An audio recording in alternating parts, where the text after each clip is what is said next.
Ang universe ay nasakop ng isang masamang imperyo na kilala bilang Motherworld. Ang kanilang pinuno ay si Balisarius, na pumalit matapos ang maharlikang pamilya ay pinaslang.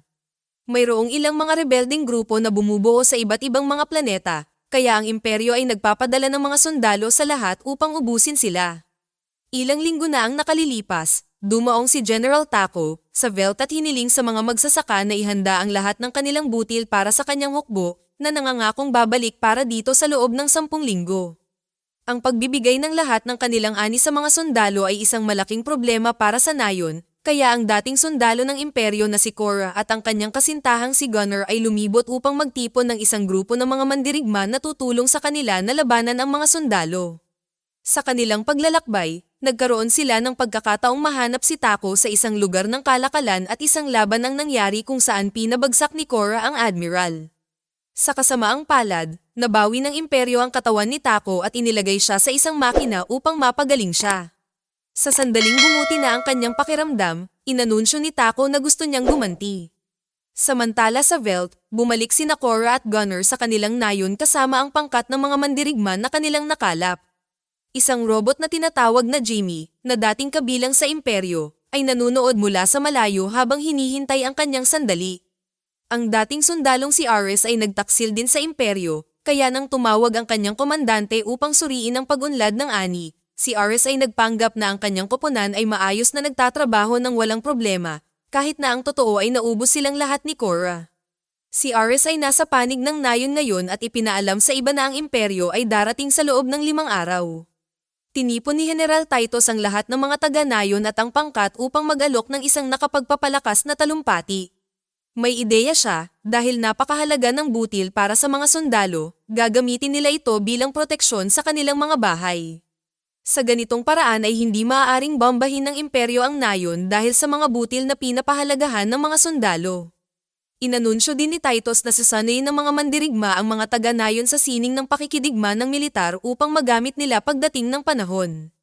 Pagkatapos, sina Gunner at Cora ay nagkita sa gubat at sa wakas ay nagkaroon ng pagkakataon na magsama sa isang malamig na gabi. Nang matapos ang mainit na laban, ibinahagi ni Cora kung bakit siya pinaghahanap bilang isang kriminal. Si Cora ay anak na ampon ni Balisarius na dating nagtatrabaho sa imperyo. Siya ay napakahusay na sundalo na sa kalaunan ay naging bodyguard ng prinsesa. Isang araw, nagpa siya ang hari na pagod na siya sa lahat ng digmaan at magsisimula na siyang gumawa ng mas mapayapang paraan sa politika. Ito'y ikinagalit ni Balisarius dahil aalisin nito ang kapangyarihan mula sa kanya at sa kanyang hukbo, kaya siya at ang iba pang mga pinuno ay nagplano ng isang pagpupulong sa maharlikang pamilya upang patayin ang lahat ng pamilya. Habang sinasaksak ni Balisarius ang hari at reyna, si Cora ay sinunod ang utos ng kanyang ama at pinagbabaril ang lahat ng maharlikang gwardya. Pagkatapos ay itinutok niya ang kanyang baril sa prinsesa. Nagdadalawang isip siyang patayin ang batang babae, na tumingin sa kanyang mga mata na sinasabing naiintindihan kita. Sa sandaling iyon ay sumigaw si Balisarius upang sumunod si Cora at dahil doon ay napaputok ni Cora ang kanyang baril, na ikinamatay ng prinsesa. Gayunpaman sa halip na magpasalamat sa tulong ni Cora, ginamit siya ni Balisarius bilang isang scapegoat at inihayag na pinatay niya ang buong pamilya ng hari, na nagutos sa ibang mga sundalo na arestuhin siya. Wasak sa pagtataksil na ito, binaril ni Cora ang kanyang mga kasamahan sa koponan upang makalaya, ngunit hindi niya kinaya na barilin ang kanyang sariling ama. Sa halip siya ay tumakas, binago ang kanyang pangalan, at nagtago sa Velt Farm habang nagpapanggap na isa sa mga naulila sa digmaan. Bumalik sa kasalukuyan, si Taco ay nagagalit sa medical team dahil hindi pa siya pinapakawalan ng mga doktor at pagod na siyang maghintay. Pagkatapos ay pinatay niya ang isang doktor at sa wakas ay pinayagang bumalik sa trabaho. Napansin ng isa pang sundalo ng medical team ang kanyang peklat sa dibdib, ngunit nagpasya siyang huwag itong pagalingin dahil ito ay isang paalala ng kanyang paghihiganti. Ang markang ito ay nagmula kay Cora noong huling laban nila. Sa sumunod na 5 araw ang lahat ng mga taga-nayon at ang pangkat ng mga mandirigma ay gumising ng mas maaga upang asikasuhin ang ani. Ang sama-samang pagtatrabaho ay nagpapahintulot sa kanila na maging malapit sa isa't isa na nagpapabuti sa kanilang pagtutulungan na naging bahagi ng kanilang pagsasanay. Ang grupo ay nag-aani ng butil sa pamamagitan ng pag-aani, pagtitipon, pag-giik, na ginagawang harina ang butil.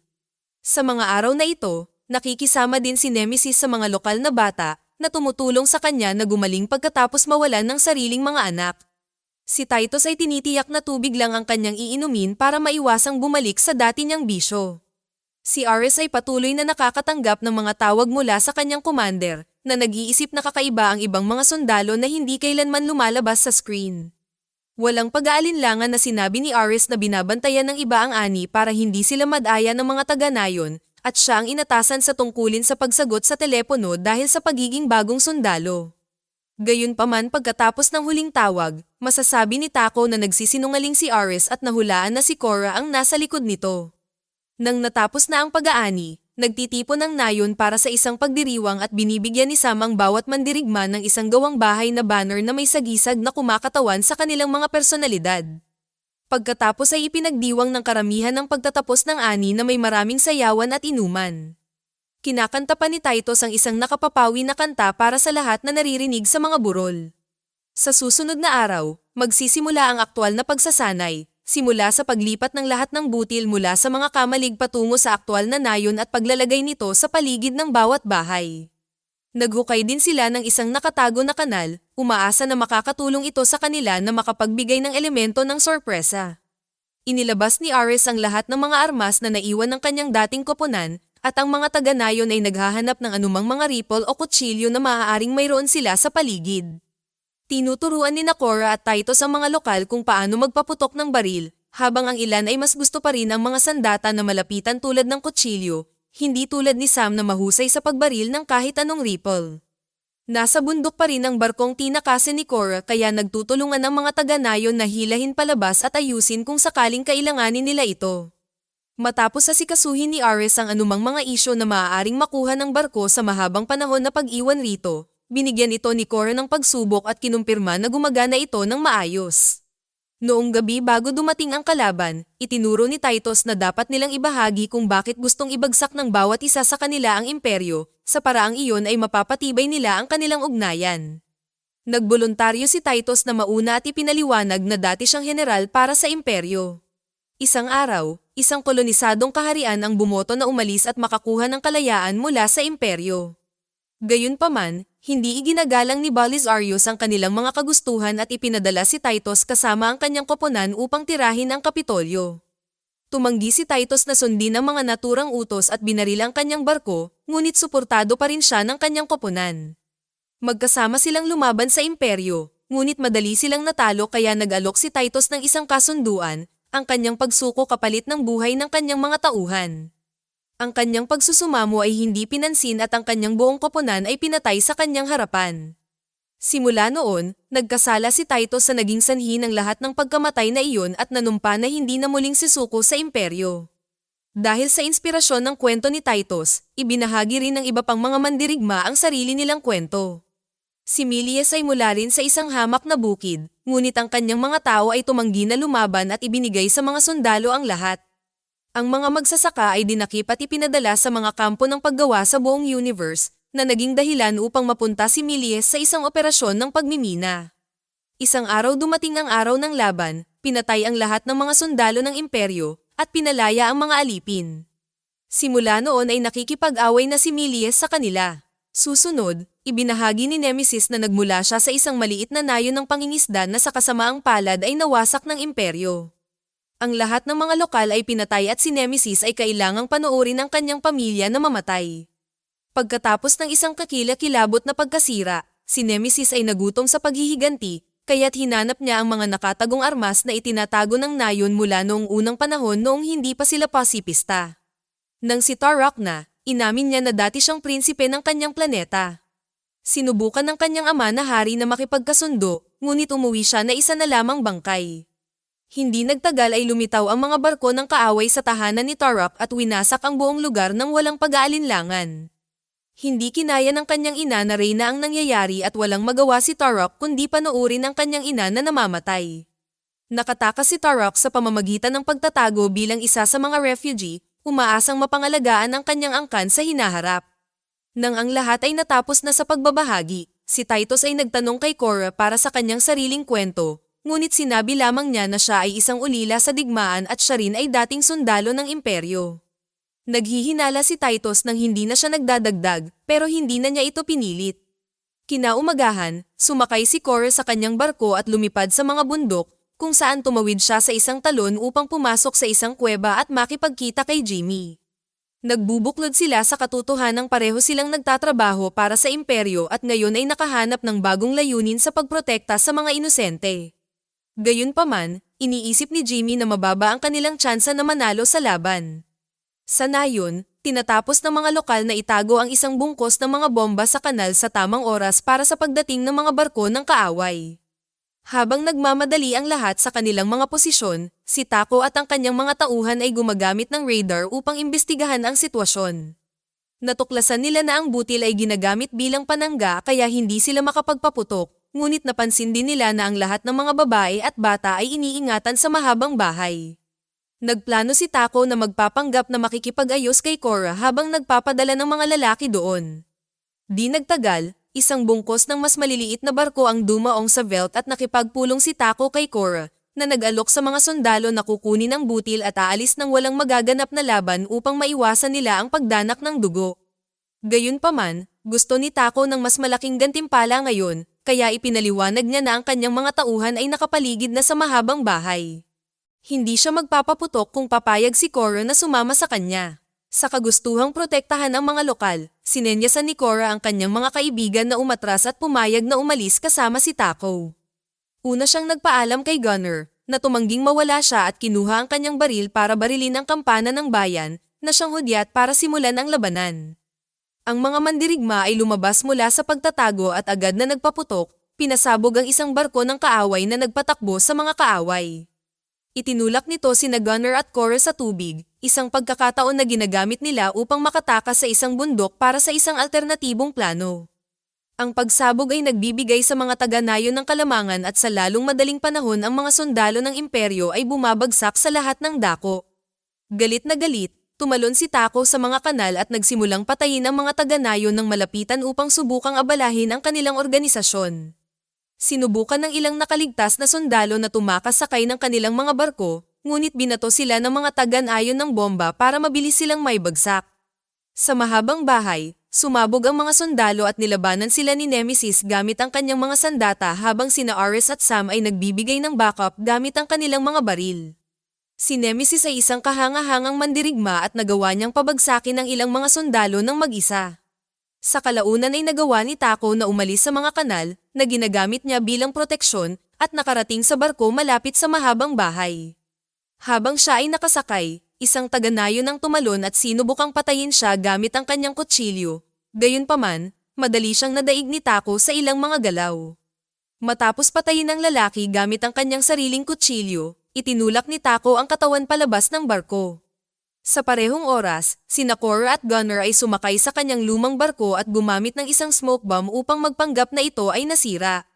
Dahil isa itong barkong imperyo, iniisip ng kalaban na sila ay mga sundalo at pinapasok sila sa pangunahing sasakyan. Itinago ng dalawa ang kanilang mga mukha gamit ang Empire gear at nagkunwaring walang malay kaya dinala sila sa infirmary. Sa nayon, sina Titus at Tarak ay nagbigay ng makapangyarihang mga talumpati sa kani-kanilang mga koponan upang pukawin silang lumaban. Sinalubong nila ang mga sundalo ng walang takot at naglunsad ng nakakatakot na pag-atake. Sa mahabang bahay, patuloy na lumalaban si Nemesis, gayunpaman, patuloy na tumataas ang bilang ng mga kaaway at hindi nagtagal ay naputol ang kanyang mekanikal na braso. Nadaig din si Sam at nawasak ang kanyang baril, ngunit bago siya mapatay, tumalon si Ares sa sundalo para ibagsak siya. Tumangging sumuko si Nemesis at patuloy na lumalaban gamit ang isang kamay, ngunit hindi nagtagal ay natamba siya at nasaksak. Galit na galit, lumabas ang isa sa mga bata mula sa pagtatago at sinaksak ang sundalo na humawak sa leeg ng bata. Ito ay nagbibigay daan kay Nemesis na bumangon at sa wakas ay patayin ang huling kaaway. Niyakap ng bata si Nemesis, na nagpaalam at pagkatapos ay namatay. Sa kanal, karamihan sa pangkat ay napatay kaya isang taga-nayon ang nag-activate ng mga bomba upang mapabagsak ang pinakamaraming sundalo hanggat maaari. Sa kasamaang palad, ang mga kabalyero ay patuloy na bumubuhos, na ginagawang mahirap para sa mga koponan ni Tarak at Titus na ipagtanggol ang nayon kahit gaano pa sila nahihirapan na lumaban. Sa lalong madaling panahon ang mga sundalo ay nagdala ng maraming mga automat, isang robot na hindi kayang sabayan at mas mabilis magpaputok kaysa sa sinumang tao. Habang ang mga taga-nayon ay patuloy na nagpapaputok, si Milius ay sumilip sa usok at pinatay ang ilang mga sundalo gamit ang isang kutsilyo. Ito ay nagpapahintulot sa kanya na makalapit sa mga otomat at barilin sila sa kanilang mga mahihinang parte upang ibagsak sila at bigyan ng pagkakataon ang mga taga-nayon. Sa pangunahing sasakyan ng imperyo, naghihintay sina Korra at Gunner ng tamang pagkakataon upang ilabas ang kanilang mga armas at patayin ang lahat ng mga sundalong nakapaligid sa kanila. Pagkatapos ay naghalikan sila bago dumaan sa iba't ibang koridor para maglagay ng mas maraming mga bomba.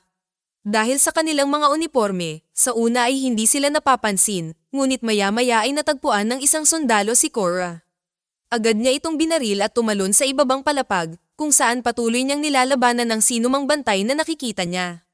Nagpadala ng mensahe ang isa sa mga sundalo tungkol sa pag-ataking ito, at natuwa si Tako na teknikal na nakuha si Korra. Dahil siya ang kanyang tiket sa tagumpay, inutusan niya ang kanyang mga tauhan na sunugin ang nayon, na walang pakialam sa butil o sa mga sundalong maaaring mawala sa kanila sa proseso. Sa nayon, dumating ang isa pang otomat kasama ang higit pang mga sundalo, at ang mga lokal ay nagsisimulang mawalan ng pag-asa. Biglang lumitaw si Jimmy sa larangan ng digmaan at nagsimulang gumalaw ng napakabilis. Pinapatay niya ang isang grupo ng mga kaaway at nakapasok sa loob ng otomat upang pasabugin ito, na nagbibigay sa mga taga-nayon ng pagkakataong makipaglaban muli. Bumalik sa sasakyang imperyo, hinihintay ni Gunner si Korra na makatakas. Gayunpaman, si Korra ay patuloy na nakakaharap ng mga kaaway at hindi maaaring tumigil sa pakikipaglaban. Nagnakaw siya ng espada mula sa isang sundalo at nakipagkita kay Tako habang inihahanda ng kanyang mga tauhan ang mga kanan. Gayunpaman sa sandaling iyon ang mga bomba ay sumabog at yumanig sa sasakyang imperyo, na naging sanhi ng mga kanan na tumama sa mga burol sa halip na sa nayon. Habang nagsisimulang bumaba ang sasakyan, pumasok si Gunner na sinubukan na patayin si Tako ngunit hindi siya nagtagumpay. Pagkatapos ay sinimulan ni Tako at Korra ang isang sword fight na nagpapadulas sa kanila sa buong silid habang ang sasakyan ay patuloy na nahuhulog. Sinipa ni Korra si Tako ngunit nagawa niyang kumapit sa huling segundo at muling umatake. Parehong nawalan ng sandata ang dalawang mandirigma sa proseso at tumalon si Tako sa ibabaw ni Korra na sinusubukan na sakalin siya. Gayunpaman, nag-ambala siya ni Gunner na sinaksak sa likuran. Ngayon ay maaari nang itulak ni Korra si Tako, naipit siya sa isang pinto at sa wakas ay naputol ang kanyang ulo. Bumalik sina Korra at Gunner sa kanyang lumang sasakyan at pinamamahala ang makatakas sa tamang oras bago bumagsak ang malaking sasakyan sa planeta na may napakalaking pagsabog. Ang sasakyan ni Korra ay bumagsak din ng hindi maganda at siya ay nagmamadali upang tulungan si Gunner, ngunit huli na at namatay siya sa kanyang mga bisig. Sa sandaling iyon, dumating ang Resistance kasama ang kanilang mga barko at tinutulungan nila ang mga taga-nayon na tapusin ang labanan, na epektibong natalo ang kalaban habang nagdiriwang ang lahat sa lupa. Nang gabing iyon, ang lahat ay nagtitipon upang magpaalam sa mga bayaning sina Gunner, Nemesis at sa lahat ng nasawi sa nayon, na sinusunog ang kanilang mga banner kasama ang kanilang mga katawan. Nakonsensya, sa wakas ay ibinahagi ni Korra ang kanyang backstory sa lahat, ngunit si Titus ay naglabas ng isang malaking lihim, ang prinsesa ay hindi talaga patay dahil siya ay may hawak na isang mahusay na kapangyarihan. Nais ni Korra na mahanap siya at patuloy na labanan ng imperyo upang palayain ang lahat ng iba pang mga planeta, at ang iba pang mga mandirigma kasama si Jimmy ay nangangako na tutulong. Salamat sa panonood at pagsuporta. Upang maging updated kayo sa aming mga movie recap, mag-subscribe at pindutin ang notification bell. Babush!